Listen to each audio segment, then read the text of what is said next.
ગુજરાતમાં બિલ્ડિંગોની બિલ્ડિંગો ખડકાઈ ગઈ છે પણ ખરીદાર કોઈ નથી. ફ્લેટ કલ્ચર આવ્યા પછી ગુજરાતમાં આડેધડ મકાનો બની રહ્યા છે. ખાલી જગ્યા ભાડી નથી અને સોસાયટી ઊભી કરી નથી. ખેતરોના ખેતરો કપાતા જાય છે ને પ્લોટિંગ પડતું જાય છે. જ્યાં 2-4 માળની બિલ્ડિંગો હતી ત્યાં રીડેવલપમેન્ટના નામે 20-20 ને 25-25 માળના ટાવર ઊભા છે. સિમેન્ટ કોન્ક્રીટના જંગલો તો ઊભા થઈ રહ્યા છે પણ એની લેવાલી તળિયે જઈને બેઠી છે. ઘોર મંદી ચાલી રહી છે ને બિલ્ડરો તથા ઇન્વેસ્ટરોના પૈસા સલવાઈ ગયા છે. આંકડો આપીશ તો તમને માન્યમાં નહીં આવે પણ ગુજરાતમાં અત્યારે જે મકાનો બંધાઈને તૈયાર થઈ ગયા છે એમાં 89% મકાનો ખાલી પડ્યા છે. બીજી બાજુ એવા અસંખ્ય ઘર વિહોણા લોકો છે જેમની આખી જિંદગી પૂરી થઈ ગઈ પણ ઘરના ઘર લઈ શક્યા નથી. આવી વિષમતા કેમ? માલ તૈયાર છે પણ ભાવ એવો લાકડા જેવો થઈ ગયો છે કે સામાન્ય માણસ ઘરના ઘરનું સપનું કદી પૂરું કરી શકતો નથી.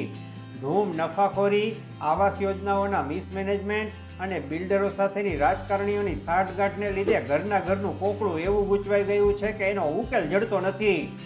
એક બાજુ જમીન મકાનના મોંઘાદાટ ભાવો અને બીજી બાજુ જંત્રી તંત્રી સંત્રી ને દલાલીની મગજમારી. રિયલ એસ્ટેટ ક્ષેત્રમાં મંદીના મુખ્ય કારણો છે. અત્યારે વસ્તુ સ્થિતિ એવી છે કે લોકો કાં તો તેમની ખરીદી મુલતવી રહ્યા છે અથવા નાના નાના ઘરો લેવાનો નિર્ણય લઈ રહ્યા છે. આથી બિલ્ડરો એમની ઓફિસમાં હવા ખાઈ રહ્યા છે. છેલ્લા કેટલાક સમયથી જેને જુઓ એને બધાને બિલ્ડર બનવાનો ચસ્કો લાગ્યો છે. એક સમયે કડિયા કામ, લાદી કામ, કલર કામ, ગ્રીલ બેસાડવાના કામ કે ઈંટોના ભઠ્ઠા ચલાવતા લોકો પણ કન્સ્ટ્રક્શન લાઈનમાં ઘૂસી ગયા છે. એમને ખબર નથી હોતી કે માત્ર મકાન બનાવી દેવાથી કામ પૂરું નથી થઈ જતું. એના ખરીદારો મેળવવામાં નેવાના પાણી મોભે ચડાવવા પડે છે. ખેડૂતો પણ આમાં બકાત નથી. ગામડે જમીન વેચીને બિલ્ડરો બનવા જતા તેમની હાલત હવેલી લેતા ગુજરાત ખોયા જેવી થઈ છે. તમે એમ માનતા હો કે રિયલ એસ્ટેટમાં મંદી ચાલે છે એટલે મકાનોના ભાવમાં ઘટાડો થશે તો એ વાતમાં માલ નથી. બિલ્ડરો એનો જ ભાવ પકડીને બેઠા છે ને ટસના મસ થતા નથી. આમાં અમુક બિલ્ડરો એવા છે જે તેજીનો પવન ફૂંકાયો ત્યારે કમાઈને બેઠા છે તો કેટલાક બિલ્ડરો એવું માનીને બેઠા છે કે રોકાણ ઉપર ભલે વ્યાજનું ડેમરેજ ચડે અમે ઓછે લાકડે બળવાના જ નથી.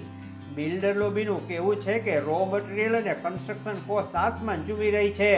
અમે મકાનના ભાવ ઘટાડીએ કેમ? તદ્દન ખોટી દલીલ છે.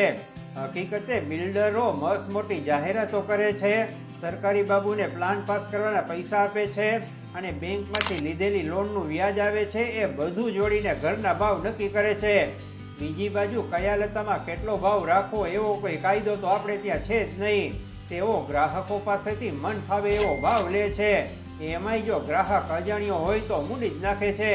પ્રીમિયમ અને લક્ઝરી મકાનોની માંગ વધી રહી છે પરંતુ મધ્યમ વર્ગ માટે પોષણ ક્ષમતા એક મોટો પડકાર બની ગઈ છે. બિલ્ડરો હવે મધ્યમ વર્ગને બદલે કરોડ સવા કરોડ ખર્ચી શકતા ગ્રાહકોને લક્ષ્ય બનાવી રહ્યા છે.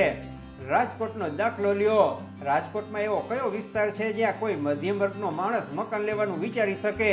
છેક ગામના ગોંદરે જેનું નામ પૂરતું જ રાજકોટ કહી શકાય ત્યાં થોડા ભાવ સસ્તા છે પણ ત્યાંથી સિટીમાં આવવા માટે સારા રોડ રસ્તા નથી અને અપડાઉનના ખર્ચા કમર તોડી નાખે એવા આવે છે. આ તો રાજકોટનો દાખલો આપ્યો. બાકી બીજા શહેરોની હાલત પણ કંઈ બહુ સારી નથી. આમાં નાના બજેટવાળા લોકો જાય તો જાય ક્યાં? ગુજરાત રેરાએ તાજેતરમાં એક રિપોર્ટ બહાર પાડ્યો છે જેમાં જણાવાયું છે કે 2017-18ની સાલમાં ગુજરાતમાં 1981 હાઉસિંગ પ્રોજેક્ટો પૂરા થયા હતા જેની સરખામણીએ 2024-25માં માત્ર 36 પ્રોજેક્ટ પૂર્ણ થયા છે. ચાલુ વર્ષે 1,99,000 યુનિટમાંથી માત્ર 22,000 યુનિટો જ વેચાયા હતા. હવે સવાલ એ થાય છે કે બિલ્ડરો આટલા બધા વણ વેચાયેલા મકાનોનું શું આથણું કરશે? લોકો હવે બેંકની લોન લેવાનું પણ ટાળી રહ્યા છે. તેમની વિટમણા એવી છે કે છોકરાઓની નિશાળની ફી ભરવી, હાઉસિંગ લોનના હપ્તા ભરવા કે ઘર ખર્ચ ચલાવવો.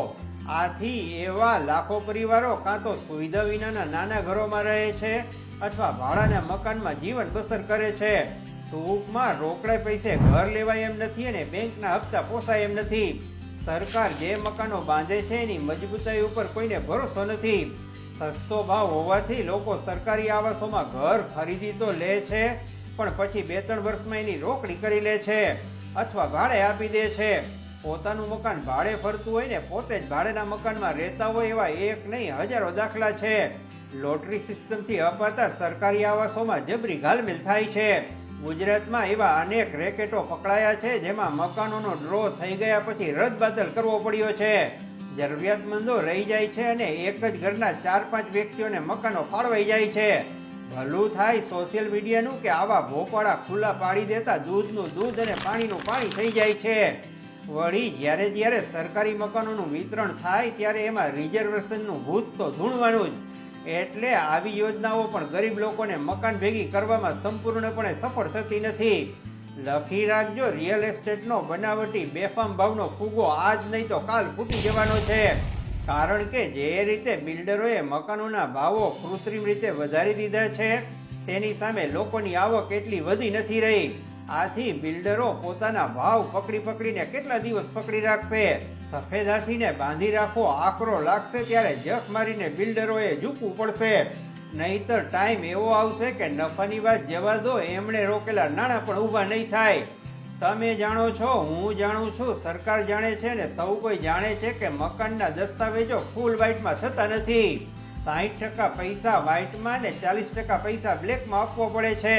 હવે નોકરિયાત 40% બ્લેકની રકમ લાવે ક્યાંથી? વળી બેંક પણ દસ્તાવેજના 70 કે 80% લોન જ આપે છે.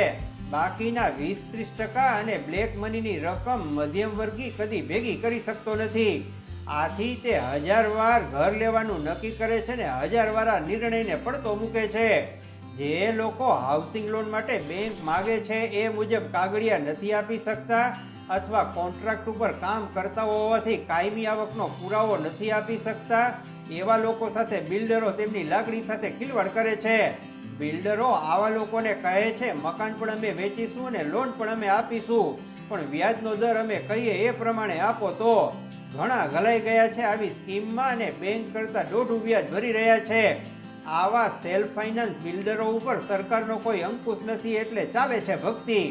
અંગ્રેજીમાં એક કહેવત છે, don't cut off your expenses, increase your income. અર્થાત તમારા ખર્ચા ઓછા ન કરો પણ તમારી આવક વધારો. થોડો અભ્યાસ હોય તો શેર બજારમાં નસીબ અજમાવી આવકનો નવો સ્ત્રોત ઊભો કરી શકાય છે. ટ્રસ્ટેડ શેર બ્રોકિંગ કંપની ઝીરોધાએ હવે ડીમેટ એકાઉન્ટ વિનામૂલ્યે ખોલી આપવાનું ચાલુ કર્યું છે. ખાતું ખોલવાની લિંક ડિસ્ક્રિપ્શનમાં આપી છે. શેર બજારમાં રોકાણ કરવાનો વિકલ્પ ખુલ્લો રાખીને સાઈડ બાય સાઈડ નવી આવક ઊભી કરો. કદાચ તમારા ઘરનું સપનું પૂરું થાય. નમસ્કાર.